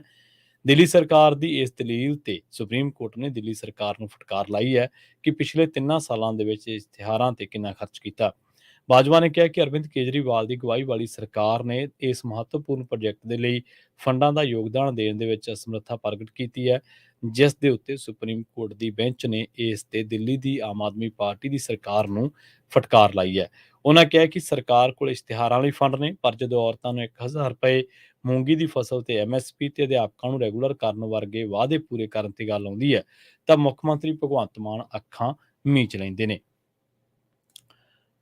ਰੁਕ ਕਰਦੇ ਹਾਂ ਪੰਜਾਬ ਦੀਆਂ ਖਬਰਾਂ ਦਾ, ਗੱਲ ਕਰਾਂਗੇ ਭਾਜਪਾ ਦੀ। ਭਾਜਪਾ ਦੇ ਵਿੱਚ ਸੁਨੀਲ ਜਾਖੜ ਨੂੰ ਪ੍ਰਧਾਨਗੀ ਜਿਹੜੀ ਆ ਉਹ ਦੇ ਦਿੱਤੀ ਗਈ ਹੈ ਤੇ ਇਸੇ ਦਰਮਿਆਨ ਜਿਹੜੇ ਟਕਸਾਲੀ ਨੇ ਉਹ ਇਸ ਗੱਲ ਤੋਂ ਖਾਸੇ ਨਾਰਾਜ਼ ਚੱਲੇ ਆ ਰਹੇ ਨੇ। ਪਤਾ ਲੱਗਿਆ ਕਿ ਜਿਹੜੇ ਟਕਸਾਲੀ ਆਗੂ ਹੈ ਉਹਨਾਂ ਦੇ ਵਿੱਚ ਕਈ ਤਰ੍ਹਾਂ ਦੇ ਜੋੜ ਤੋੜ ਲੱਗੇ ਰਹੇ। ਇੱਕ ਸੀਨੀਅਰ ਭਾਜਪਾ ਆਗੂ ਨੇ ਦੱਸਿਆ ਕਿ ਪਾਰਟੀ ਦੇ ਹੋਰਨਾਂ ਆਗੂਆਂ ਜਿਨ੍ਹਾਂ ਵੱਲੋਂ ਇਸ ਅਹੁਦੇ ਨੂੰ ਹਥਿਆਉਣ ਦੇ ਲਈ ਸਿਆਸੀ ਗੋਟੀਆਂ ਖੇਡੀਆਂ ਗਈਆਂ ਸਨ, ਉਹਨਾਂ ਦੇ ਵਿੱਚ ਫਤਿਹ ਜੰਗ ਸਿੰਘ ਬਾਜਵਾ, ਗੁਰਮੀਤ ਸਿੰਘ ਰਾਣਾ ਸੋਢੀ, ਮਨਪ੍ਰੀਤ ਸਿੰਘ ਬਾਦਲ ਅਤੇ ਹੋਰਨਾਂ ਦੇ ਨਾਂ ਸ਼ਾਮਲ ਨੇ। ਪੰਜਾਬ ਦੇ ਪ੍ਰਧਾਨ ਦੀ ਨਿਯੁਕਤੀ ਦਾ ਐਲਾਨ ਜਿਹੜਾ ਉਹ ਹੋ ਚੁੱਕਿਆ ਹੈ ਤੇ ਭਾਜਪਾ ਆਗੂਆਂ ਦਾ ਦੱਸਣਾ ਹੈ ਕਿ ਪਾਰਟੀ ਦੇ ਅੰਦਰ ਪ੍ਰਧਾਨ ਬਦਲਣ ਦੇ ਮੁੱਦੇ ਤੇ ਚਰਚਾ ਕਈ ਮਹੀਨਿਆਂ ਤੋਂ ਚੱਲ ਰਹੀ ਹੈ। ਇੱਥੇ ਇਸ ਗੱਲ ਦਾ ਵੀ ਜ਼ਿਕਰ ਕਰਨਾ ਬਣਦਾ ਹੈ ਕਿ ਲੰਘੇ ਦਿਨੀ ਕੇਂਦਰੀ ਗ੍ਰਹਿ ਮੰਤਰੀ ਅਮਿਤ ਸ਼ਾਹ ਦੀ ਇੱਕ ਰੈਲੀ ਸੀ ਜਿਹੜੀ ਕਿ ਗੁਰਦਾਸਪੁਰ ਦੇ ਵਿੱਚ ਰੱਖੀ ਗਈ ਸੀ। ਇਸ ਰੈਲੀ ਦੇ ਵਿੱਚ ਕੋਈ ਇਕੱਠ ਬਹੁਤਾ ਜ਼ਿਆਦਾ ਨਹੀਂ ਸੀ ਹੋਇਆ ਤੇ ਇਸ ਕਰਕੇ ਪ੍ਰਭਾਵਸ਼ਾਲੀ ਇਕੱਠ ਨਾ ਹੋਣ ਕਰਕੇ ਹਾਈ ਕਮਾਂਡ ਨੇ ਲੀਡਰਸ਼ਿਪ ਦੇ ਵਿੱਚ ਤੁਰੰਤ ਤਬਦੀਲੀ ਕਰਨ ਦਾ ਫੈਸਲਾ ਲਿਆ ਸੀ। ਜਿਹੜੇ ਸਿਆਸੀ ਵਿਸ਼ਲੇਸ਼ਕ ਨੇ ਉਹ ਇਹਨੂੰ ਇਸ ਪਹਿਲੂ ਤੋਂ ਵੀ ਦੇਖ ਰਹੇ ਨੇ ਕਿ ਜਿਹੜੀ ਭਾਜਪਾ ਦੀ ਟਕਸਾਲੀ ਲੀਡਰਸ਼ਿਪ ਹੈ ਉਹਨਾਂ ਦੇ ਵਿੱਚ ਆਪਸੀ ਕਾਟੋ ਕਲੇਸ਼ ਕਰਕੇ ਭਾਜਪਾ ਨੂੰ ਬਹੁਤ ਜ਼ਿਆਦਾ ਖੋਰਾ ਲੱਗਿਆ। ਉਹਨਾਂ ਦਾ ਮੰਨਣਾ ਇਹ ਹੈ ਕਿ ਇਸ ਲੀਡਰਸ਼ਿਪ ਦੇ ਨਾਲ ਪੰਜਾਬ ਦੇ ਵਿੱਚ ਆਉਂਦੀਆਂ 2024 ਦੀਆਂ ਜਿਹੜੀਆਂ ਲੋਕ ਸਭਾ ਚੋਣਾਂ ਉਹਨਾਂ ਦੇ ਵਿੱਚ ਕੋਈ ਵੱਡੇ ਮਾਰਕੇ ਨਹੀਂ ਮਾਰੇ ਜਾ ਸਕਦੇ। ਦੂਜੇ ਪਾਸੇ ਪਾਰਟੀ ਦੇ ਵਿੱਚ ਇਹ ਪ੍ਰਭਾਵ ਹੈ ਕਿ ਜੇਕਰ ਜਿਹੜੇ ਦਲ ਬਦਲੂ ਨੇ, ਜਿਹੜੇ ਜਿਨ੍ਹਾਂ ਦੇ ਵਿੱਚ ਸੁਨੀਲ ਜਾਖੜ ਦਾ ਨਾਮ ਆਉਂਦਾ ਹੈ ਜਾਂ ਮਨਪ੍ਰੀਤ ਬਾਦਲ ਦਾ ਨਾਮ ਆਉਂਦਾ ਹੈ, ਗੁਰਮੀਤ ਰਾਣਾ ਸੋਢੀ ਦਾ ਨਾਮ ਆਉਂਦਾ ਹੈ, ਫਤਿਹ ਜੰਗ ਸਿੰਘ ਬਾਜਵਾ ਦਾ ਨਾਮ ਆਉਂਦਾ ਹੈ, ਬਲਬੀਰ ਸਿੰਘ ਸਿੱਧੂ ਦਾ ਨਾਮ ਆਉਂਦਾ ਹੈ, ਗੁਰਪ੍ਰੀਤ ਕਾਂਗੜ ਦਾ ਨਾਮ ਆਉਂਦਾ, ਹੋਰ ਬਥੇਰੇ ਦਰਜਨ ਕਾਂਗਰਸੀ ਨੇ ਜਿਨ੍ਹਾਂ ਨੇ ਲੰਘੇ ਦਿਨਾਂ ਦੇ ਵਿੱਚ ਭਾਜਪਾ ਜੁਆਇਨ ਕੀਤੀ ਹੈ। ਤਾਂ ਜੇਕਰ ਉਹਨਾਂ ਨੂੰ ਕੋਈ ਖਾਸ ਅਹੁਦੇ ਨਾ ਦਿੱਤੇ ਗਏ ਤਾਂ ਉਹ ਆਪਣੀਆਂ ਪਾਰਟੀਆਂ ਦੇ ਵਿੱਚ ਵਾਪਸੀ ਕਰ ਸਕਦੇ ਨੇ ਤੇ ਅਜਿਹੇ ਦੇ ਵਿੱਚ ਭਾਜਪਾ ਦੀ ਲੀਡਰਸ਼ਿਪ ਨੂੰ 2024 ਦੇ ਮੁਹਿੰਮ ਦੇ ਲਈ ਝਟਕਾ ਵੀ ਲੱਗ ਸਕਦਾ। ਸੋ ਇਹ ਸਿਆਸੀ ਜੋੜ ਤੋੜ ਆ ਜਿਹੜੇ ਉਹਨਾਂ ਦੇ ਵਿੱਚੋਂ ਹੁਣ ਇਹ ਗੱਲ ਸਮਝੀ ਗਈ ਹੈ ਕਿ ਇਸ ਦੀ ਜਿਹੜੀ ਨਿਯੁਕਤੀ ਦਾ ਮਸਲਾ ਹੈ, ਜਿਹੜਾ ਪੰਜਾਬ ਪ੍ਰਧਾਨ ਦੀ ਨਿਯੁਕਤੀ ਦਾ ਮਸਲਾ ਹੈ, ਉਹਦੇ ਬਾਬਤ ਫਿਰ ਕੈਪਟਨ ਅਮਰਿੰਦਰ ਸਿੰਘ ਦੇ ਨਾਲ ਸਲਾਹ ਮਸ਼ਵਰਾ ਕੀਤਾ ਗਿਆ।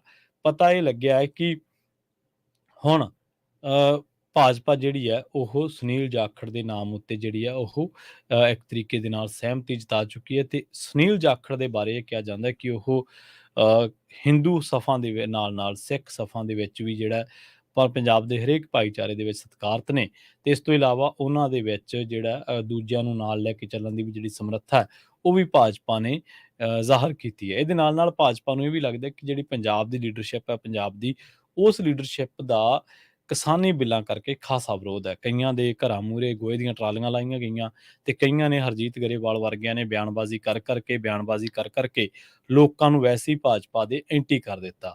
ਸੋ ਉਹ ਤਾਂ ਭਾਜਪਾ ਦੇ ਐਂਟੀ ਤਾਂ ਲੋਕਾਂ ਨੇ ਹੋਣੇ ਸੀ ਕਿਉਂਕਿ ਬਿੱਲ ਵਜੋਂ ਭਾਜਪਾ ਸਰਕਾਰ ਲਿਆਈ ਸੀ। ਤਾਂ ਹੁਣ ਸੁਨੀਲ ਜਾਖੜ ਨੂੰ ਜਿਹੜਾ ਉਹ ਪੰਜਾਬ ਦੀ ਇਕਾਈ ਦਾ ਭਾਜਪਾ ਦੀ ਪੰਜਾਬ ਇਕਾਈ ਦਾ ਪ੍ਰਧਾਨ ਨਿਯੁਕਤ ਕਰ ਦਿੱਤਾ ਗਿਆ, ਪੱਤਰ ਜਾਰੀ ਕਰ ਦਿੱਤਾ ਗਿਆ। ਪਾਰਟੀ ਦੇ ਸਹਾਇਕ ਮੀਡੀਆ ਸਲਾਹਕਾਰ ਹਰਦੇਵ ਸਿੰਘ ਉੱਭਾ ਨੇ ਦੀ ਪੁਸ਼ਟੀ ਵੀ ਕੀਤੀ ਹੈ। ਇਸ ਤੋਂ ਇਲਾਵਾ ਕੇਂਦਰੀ ਮੰਤਰੀ ਜੈ ਕਿਸ਼ਨ ਰੈਡੀ, ਬਾਬੂ ਲਾਲ ਮਰਾਂਡੀ ਨੂੰ ਤੇਲੰਗਾਨਾ ਤੇ ਝਾਰਖੰਡ ਦੇ ਵਿੱਚ ਭਾਜਪਾ ਪ੍ਰਧਾਨ ਜਿਹੜਾ ਉਹ ਨਿਯੁਕਤ ਕੀਤਾ ਗਿਆ। ਅਗਲੀ ਖਬਰ ਦੇ ਵੱਲ ਵਧਦੇ ਹਾਂ, ਗੱਲ ਕਰੀਏ NIA ਦੀ। NIA ਨੇ ਅੰਮ੍ਰਿਤਸਰ ਦੇ ਵਿੱਚ 2 ਭਰਾਵਾਂ ਦੀ ਜਾਇਦਾਦ ਕੁਰਕ ਕੀਤੀ ਹੈ। ਕੌਮੀ ਜਾਂਚ ਏਜੰਸੀ ਨੇ ਅੰਮ੍ਰਿਤਸਰ ਜ਼ਿਲ੍ਹੇ ਦੇ ਵਿੱਚ ਨਸ਼ੀਲੇ ਪਦਾਰਥਾਂ ਦੇ ਅੱਤਵਾਦ ਦੇ ਮਾਮਲੇ ਦੇ ਵਿੱਚ ਮੁਲਜ਼ਮ 2 ਭਰਾਵਾਂ ਦੇ ਘਰ ਨੂੰ ਕੁਰਕ ਕਰ ਲਿਆ। ਇਹ ਮਾਮਲਾ ਪਾਕਿਸਤਾਨ ਤੋਂ ਭਾਰਤ ਦੇ ਵਿੱਚ ਵੱਡੀ ਮਾਤਰਾ ਦੇ ਵਿੱਚ ਨਸ਼ੀਲੇ ਪਦਾਰਥਾਂ ਦੀ ਤਸਕਰੀ ਕਰਨ ਲਈ ਨਾਰਕੋ ਟੈਰਰ ਮੋਡਿਊਲ ਦੁਆਰਾ ਰਚੀ ਗਈ ਸਾਜ਼ਿਸ਼ ਦੇ ਨਾਲ ਸੰਬੰਧਿਤ ਹੈ। ਦੋਵੇਂ ਭਰਾਵਾਂ ਬਿਕਰਮਜੀਤ ਸਿੰਘ ਉਰਫ ਬਿਕਰਮ ਸਿੰਘ ਅਤੇ ਮਨਿੰਦਰ ਸਿੰਘ ਉਰਫ ਮਣੀ ਦੀ ਰਿਹਾਇਸ਼ੀ ਜਾਇਦਾਦ ਨੂੰ ਗੈਰ ਕਾਨੂੰਨੀ ਗਤੀਵਿਧੀਆਂ ਰੋਕੂ ਐਕਟ ਦੀ ਧਾਰਾ 25(1) ਦੇ ਤਹਿਤ ਅੱਤਵਾਦ ਦੀ ਕਮਾਈ ਵਜੋਂ ਕੁਰਕ ਕੀਤਾ ਗਿਆ। ਇਸ ਮਾਮਲੇ ਦੇ ਵਿੱਚ ਦੋਵਾਂ ਨੂੰ ਪਹਿਲਾਂ NIA ਦੁਆਰਾ ਗ੍ਰਿਫਤਾਰ ਕੀਤਾ ਜਾ ਚੁੱਕਿਆ। ਸਰਹੱਦ ਪਾਰ ਤੋਂ ਬਰਾਮਦ ਕੀਤੇ ਗਏ ਨਮਕ ਦਿਓਲੇ ਦੇ ਵਿੱਚ ਨਸ਼ੀਲੇ ਪਦਾਰਥਾਂ ਦੀ ਤਸਕਰੀ ਕੀਤੀ ਜਾ ਰਹੀ ਸੀ। ਤਸਕਰੀ ਕੀਤੇ ਨਸ਼ੀਲੇ ਪਦਾਰਥਾਂ ਦੀ ਵਿਕਰੀ ਦੀ ਕਮਾਈ ਪੰਜਾਬ ਦੇ ਵਿੱਚ ਚੱਲ ਅਤੇ ਅਚਲ ਜਾਇਦਾਦ ਬਣਾਉਣ ਦੇ ਲਈ ਵਰਤੀ ਜਾ ਰਹੀ ਸੀ। ਇਸ ਤੋਂ ਇਲਾਵਾ ਕਸ਼ਮੀਰ ਘਾਟੀ ਦੇ ਵਿੱਚ ਹਿਜ਼ਬ ਉਲ ਮੁਜਾਹਿਦੀਨ ਦੇ ਅੱਤਵਾਦੀਆਂ ਨੂੰ ਫੰਡ ਵੀ ਦਿੱਤਾ ਜਾ ਰਿਹਾ ਸੀ। ਏਜੰਸੀ ਵੱਲੋਂ ਇਸ ਤੋਂ ਪਹਿਲਾਂ 60 ਕਨਾਲ 10 ਮਰਲੇ ਜ਼ਮੀਨ, 6 ਵਾਹਨ ਅਤੇ 6,35,000 ਰੁਪਏ ਵੀ ਜ਼ਬਤ ਕੀਤੇ ਗਏ ਨੇ। ਦੂਜੇ ਪਾਸੇ ਪੰਜਾਬ ਦੇ ਹਲਕਿਆਂ ਦੇ ਵਿੱਚ ਚਰਚਾ ਇਹ ਵੀ ਹੈ ਕਿ ਆਉਣ ਵਾਲੇ ਦਿਨਾਂ ਦੇ ਵਿੱਚ NIA ਦਾ ਜਿਹੜਾ ਅਖਤਿਆਰਾਤ NRA ਨੂੰ ਜ਼ਿਆਦਾ ਪ੍ਰਦਾਨ ਕੀਤੇ ਗਏ ਨੇ, ਤਾਂ ਇਹਦੇ ਤਹਿਤ ਹੁਣ NIA ਜਿਹੜੇ ਵਿਦੇਸ਼ਾਂ ਦੇ ਵਿੱਚ ਮਾਮਲੇ ਹੈ, ਖਾਸ ਕਰਕੇ ਐਮਬੈਸੀਆਂ ਦੀ ਭੰਨ-ਤੋੜ ਦੇ ਮਾਮਲੇ ਜਾਂ ਹੋਰ ਮਾਮਲੇ ਹੈ, ਉਹਨਾਂ ਦੇ ਵਿੱਚ ਵੀ ਹੁਣ ਜਿਹੜੀ NIA ਹੈ ਉਹ ਸਖਤੀ ਕਰ ਸਕਦੀ ਹੈ ਤੇ ਆਉਣ ਵਾਲੇ ਦਿਨਾਂ ਦੇ ਵਿੱਚ ਇਹਨਾਂ ਗਤੀਵਿਧੀਆਂ ਦੇ ਵਿੱਚ ਸਰਗਰਮ ਲੋਕਾਂ ਦੀਆਂ ਜਾਇਦਾਦਾਂ ਵੀ ਕੇਸਾਂ ਦੇ ਨਾਲ ਅਟੈਚ ਕੀਤੀਆਂ ਜਾ ਸਕਦੀਆਂ ਨੇ। ਇੱਧਰ NIA ਦੀਆਂ ਖਬਰਾਂ ਆਪਾਂ ਸਾਂਝੀਆਂ ਕਰ ਰਹੇ ਹਾਂ ਤੇ ਉੱਧਰ NSA ਜਿਹੜਾ ਉਹ ਪੰਜਾਬ ਦੇ ਵਿੱਚ ਉਹਨਾਂ ਲੋਕਾਂ ਉੱਤੇ ਜਿਹੜੇ ਲੋਕ ਇਸ ਸਿਸਟਮ ਦੇ ਪ੍ਰਤੀ ਆਪਣੀ ਆਵਾਜ਼ ਬੁਲੰਦ ਕਰਦੇ ਨੇ ਜਾਂ ਇਹਦੇ ਵਿੱਚ ਭਰੋਸਾ ਨਹੀਂ ਰੱਖਦੇ, ਤਾਂ ਉਹਨਾਂ ਉੱਤੇ NSA ਠੋਕ ਕੇ ਉਹਨਾਂ ਨੂੰ ਜੇਲ੍ਹਾਂ ਦੇ ਵਿੱਚ ਭੇਜਿਆ ਜਾ ਰਿਹਾ। ਅਗਲੀ ਖਬਰ ਦੇ ਵੱਲ ਵਧਦੇ ਹਾਂ, ਗੱਲ ਕਰਦੇ ਹਾਂ ਕੁੰਵਰ ਵਿਜੇ ਪ੍ਰਤਾਪ ਸਿੰਘ ਦੀ। ਬਹਿਬਲ ਗੋਲੀकांड ਦੇ 7 ਚਸ਼ਮਦੀਦ ਗਵਾਹਾਂ ਵੱਲੋਂ ਸਾਬਕਾ ਜਾਂਚ ਅਧਿਕਾਰੀ ਤਤਕਾਲੀ IG ਕੁੰਵਰ ਵਿਜੇ ਪ੍ਰਤਾਪ ਸਿੰਘ ਦੇ ਖਿਲਾਫ ਦਾਇਰ ਕੀਤੀ ਗਈ ਪਟੀਸ਼ਨ ਤੇ ਪੰਜਾਬ ਸਰਕਾਰ ਅਤੇ ਵਿਸ਼ੇਸ਼ ਜਾਂਚ ਟੀਮ ਨੇ ਕੋਈ ਵੀ ਰਿਪੋਰਟ ਅਦਾਲਤ ਦੇ ਵਿੱਚ ਪੇਸ਼ ਨਹੀਂ ਕੀਤੀ। ਇਲਾਕਾ ਮੈਜਿਸਟ੍ਰੇਟ ਮਿਸ ਚੰਦਨ ਨੇ ਮਾਮਲੇ ਦੀ ਸੁਣਵਾਈ ਕਰਦਿਆਂ ਪੰਜਾਬ ਸਰਕਾਰ ਨੂੰ ਹੁਕਮ ਦਿੱਤੇ ਨੇ ਕਿ 21 ਜੁਲਾਈ ਨੂੰ ਇਸ ਮਾਮਲੇ ਦੇ ਵਿੱਚ ਰਿਪੋਰਟ ਪੇਸ਼ ਕੀਤੀ ਜਾਵੇ। ਇੱਥੇ ਦੱਸਦੇ ਚੱਲੀਏ ਕਿ ਬੀਤੀ 19 ਜੂਨ ਦੀ ਗੱਲ ਹੈ, ਜਦੋਂ ਗੋਲੀकांड ਦੇ ਗਵਾਹ ਪ੍ਰਦੀਪ ਸਿੰਘ, ਸਰਬਜੀਤ ਸਿੰਘ, ਅੰਮ੍ਰਿਤਪਾਲ ਸਿੰਘ, ਅਮਨਦੀਪ ਸਿੰਘ, ਕਰਮਜੀਤ ਸਿੰਘ, ਸੁਖਰਾਜ ਸਿੰਘ ਤੇ ਮਹਿੰਦਰ ਸਿੰਘ ਨੇ ਅਦਾਲਤ ਦੇ ਵਿੱਚ ਲਿਖਤੀ ਅਰਜ਼ੀ ਦੇ ਕੇ ਦੋਸ਼ ਲਾਏ ਸਨ ਕਿ ਸਾਬਕਾ ਜਾਂਚ ਅਧਿਕਾਰੀ ਕੁੰਵਰ ਵਿਜੇ ਪ੍ਰਤਾਪ ਸਿੰਘ ਨੇ ਉਹਨਾਂ ਦੇ ਬਿਆਨਾਂ ਦੇ ਨਾਲ ਕਥਿਤ ਤੌਰ ਤੇ ਛੇੜਛਾੜ ਕੀਤੀ ਹੈ ਤੇ ਨਿੱਜੀ ਰੰਜਿਸ਼ ਕੱਢਣ ਦੇ ਲਈ 2 ਗਵਾਹਾਂ ਨੂੰ ਮੁਲਜ਼ਮ ਵਜੋਂ ਹੀ ਨਾਮਜ਼ਦ ਕਰ ਦਿੱਤਾ ਤੇ ਅਜਿਹੇ ਕੁਝ ਵਿਅਕਤੀਆਂ ਨੂੰ ਚਸ਼ਮਦੀਦ ਗਵਾਹ ਦਿਖਾਇਆ ਗਿਆ ਜੋ ਘਟਨਾ ਸਮੇਂ ਮੌਕੇ ਤੇ ਹਾਜ਼ਰ ਹੀ ਨਹੀਂ ਸਨ। ਇਲਾਕਾ ਮੈਜਿਸਟ੍ਰੇਟ ਨੇ ਇਸ ਮਾਮਲੇ ਦੇ ਵਿੱਚ ਪੰਜਾਬ ਸਰਕਾਰ ਤੋਂ ਰਿਪੋਰਟ ਮੰਗੀ ਸੀ, ਪਰ ਪੰਜਾਬ ਸਰਕਾਰ ਨੇ ਇਸ ਮਾਮਲੇ ਦੇ ਵਿੱਚ ਅਦਾਲਤ ਦੇ ਵਿੱਚ ਰਿਪੋਰਟ ਨਹੀਂ ਪੇਸ਼ ਕੀਤੀ ਅਤੇ ਇਸ ਮਾਮਲੇ ਦੀ ਘੋਖ ਦੇ ਲਈ ਸਮੇਂ ਦੀ ਮੰਗ ਕੀਤੀ ਜਾ ਰਹੀ ਹੈ, ਜਿਸ ਤੋਂ ਮਗਰੋਂ ਅਦਾਲਤ ਨੇ ਇਸ ਮਾਮਲੇ ਦੀ ਸੁਣਵਾਈ 21 ਜੁਲਾਈ ਤੱਕ ਮੁਲਤਵੀ ਕਰ ਦਿੱਤੀ ਹੈ। ਦੂਜੇ ਪਾਸੇ ਕੁੰਵਰ ਵਿਜੇ ਪ੍ਰਤਾਪ ਸਿੰਘ ਉਕਤ ਗਵਾਹਾਂ ਦੇ ਵੱਲੋਂ ਅਦਾਲਤ ਦੇ ਵਿੱਚ ਦਿੱਤੀ ਅਰਜ਼ੀ ਨੂੰ ਸਾਜ਼ਿਸ਼ ਕਰਾਰ ਦੇ ਚੁੱਕੇ ਨੇ। ਉਹਨਾਂ ਨੇ ਕਿਹਾ ਕਿ ਵੱਡੇ ਮੁਲਜ਼ਮਾਂ ਨੂੰ ਬਚਾਉਣ ਦੇ ਲਈ ਇਹ ਸਾਜ਼ਿਸ਼ ਰਚੀ ਗਈ ਹੈ। ਇਸ ਦੇ ਨਾਲ ਹੀ ਪ੍ਰੋਗਰਾਮ ਖਬਰ ਤੇ ਨਜ਼ਰ ਨੂੰ ਆਪਾਂ ਇੱਥੇ ਹੀ ਸਮਾਪਤ ਕਰਾਂਗੇ। ਪੰਜਾਬੀ ਰੇਡੀਓ USA ਦੀ ਅਗਲੀ ਪੇਸ਼ਕਸ਼ ਪ੍ਰੋਗਰਾਮ ਅਪਡੇਟ ਅਮਰੀਕਾ ਪ੍ਰੋਗਰਾਮ ਦੇ ਵਿੱਚ ਗੱਲਬਾਤ ਕਰਾਂਗੇ ਅਮਰੀਕਾ ਦੇ ਨਾਲ ਵਿਸ਼ਵ ਭਰ ਦੇ ਵਿੱਚ ਵਾਪਰੀਆਂ ਅਹਿਮ ਤੇ ਵੱਡੀਆਂ ਖਾਸ ਘਟਨਾਵਾਂ, ਖਬਰਾਂ ਦੇ ਬਾਰੇ। ਜੁੜੇ ਰਹੋ ਪੰਜਾਬੀ ਰੇਡੀਓ USA ਦੇ ਨਾਲ। ਬਹੁਤ ਬਹੁਤ ਧੰਨਵਾਦ। ਸਤਿ ਸ਼੍ਰੀ ਅਕਾਲ।